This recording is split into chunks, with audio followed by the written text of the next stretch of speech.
To continue sharing our love of fishing, we're making a short trip over to Medina Lake, just outside of San Antonio, Texas. As any avid outdoorsman knows, if you're determined to go fishing, absolutely nothing, except maybe a little lightning, will stand in your way of getting out on the water. We've been wanting to fish. We had a couple of issues we had to run through, weather, cold fronts, everything else. And finally, we said, hey, regardless of the fact the wind's gonna blow 25 miles an hour, let's just run out to Medina. And I haven't been to Medina in a long time, probably 4 or 5 years. And it's a lake that's widely known, goes through a lot of variations in water level, fluctuates up and down all the time. And it's probably 49, 50 feet low right now. And it's generally full of fish, they're just mostly small. At least we can kind of fish through here. Not blowing us quite around. There's fish right there. Captured one. Oh yeah, little buddy. Little rock crawler bass. Thank you, sir. We will take you. You bit it like you wanted it too.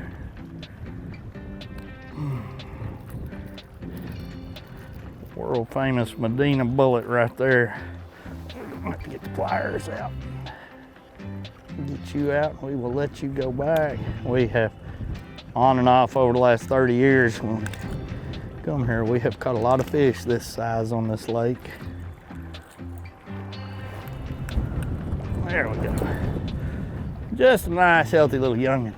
Let you grow back, grow up. Makes all the sense in the world. I even called it when we pulled up. I said, we ought to be able to catch one right here. Put the old rock crawler to work. Come here, buddy. Coming up. Little bitty guy.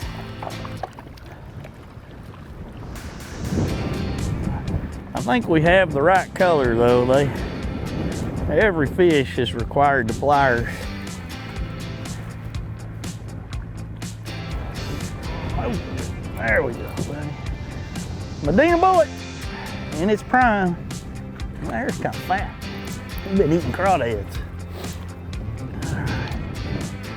This is one of those days that fishing into the wind is probably not an option.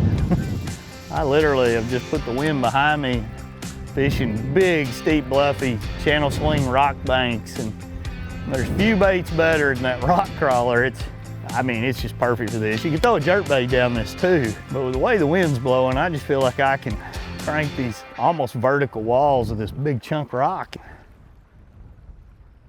About 7 years ago, I knew they stocked this lake with a lot of fish, and I thought, well, let's go run around a little bit, see what we can't find.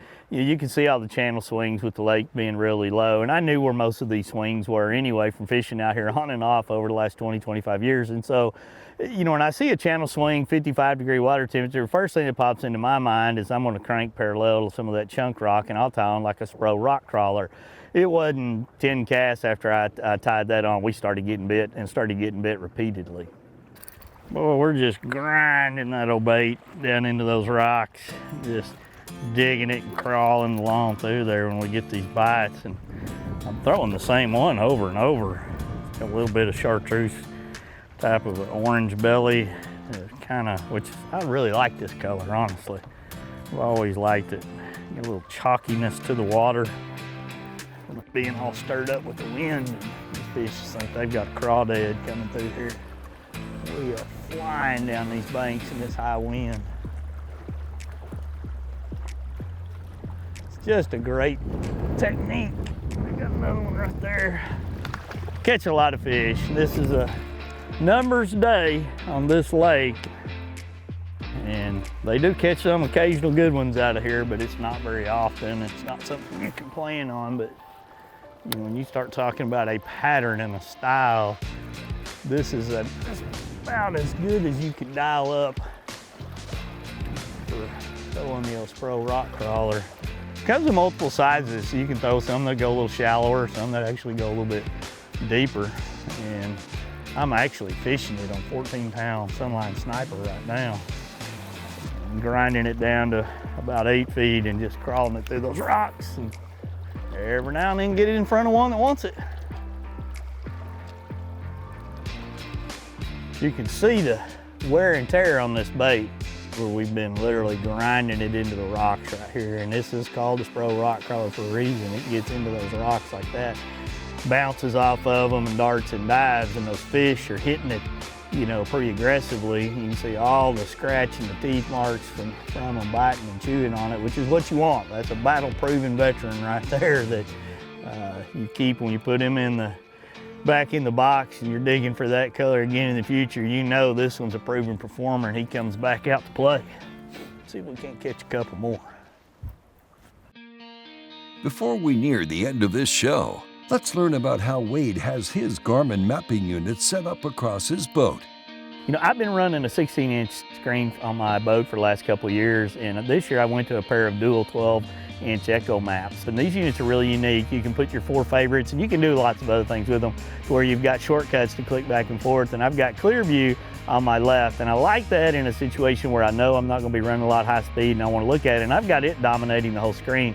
On the right-hand side, I've got traditional, which gives me a good depth when I'm running, along with mapping, and I can quickly push the buttons and change to other scenarios. And then up front, live scope. I mean, I dedicate an entire screen all the time to live scope, and I always have another screen below it where I'm gonna have mapping. And I like to have the mapping to look at what's gonna be way out ahead of me when I'm looking at points, or I'm looking at changes in the depth and anything that might be going along in those situations, so that I can, you know, kind of target where I want to hold the boat. And then as I get closer and I get up on top of that type of cover with the live scope, I can find the real subtleties that are going to be set up there, the timber that's out there, big rocks, the drop-offs, and obviously fish, so that I want to actually make a cast to target that specific location.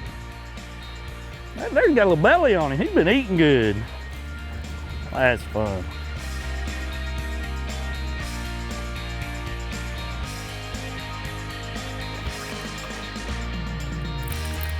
I mean, eating it all. Look at how healthy some of these are. No, he's 13 and a half. We've actually caught several keepers in today, just out of curiosity.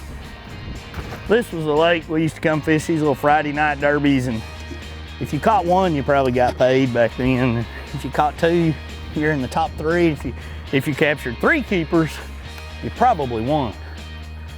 Now, there were some days in the spring where guys would hammer them pretty good, but for the most part, I never fished here during any of those spring ones. I only did it a few times in the summer. It was a lot of fun.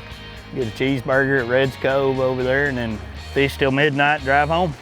Looks like Kevin Giesche's son, Nick, is channeling some of those old-school competitive derby vibes and reeling in a fish of his own. Get him, Nick! Now we can bring around this side of the boat. Net, we got a net here. That's bigger than I'm talking about. That's the biggest fish of the day right there. Get him, Nick! Let's go! That's not a bad fish. That's good. That's bigger than anything I've caught. Awesome fish, Nick. Way to show Wade how it's done.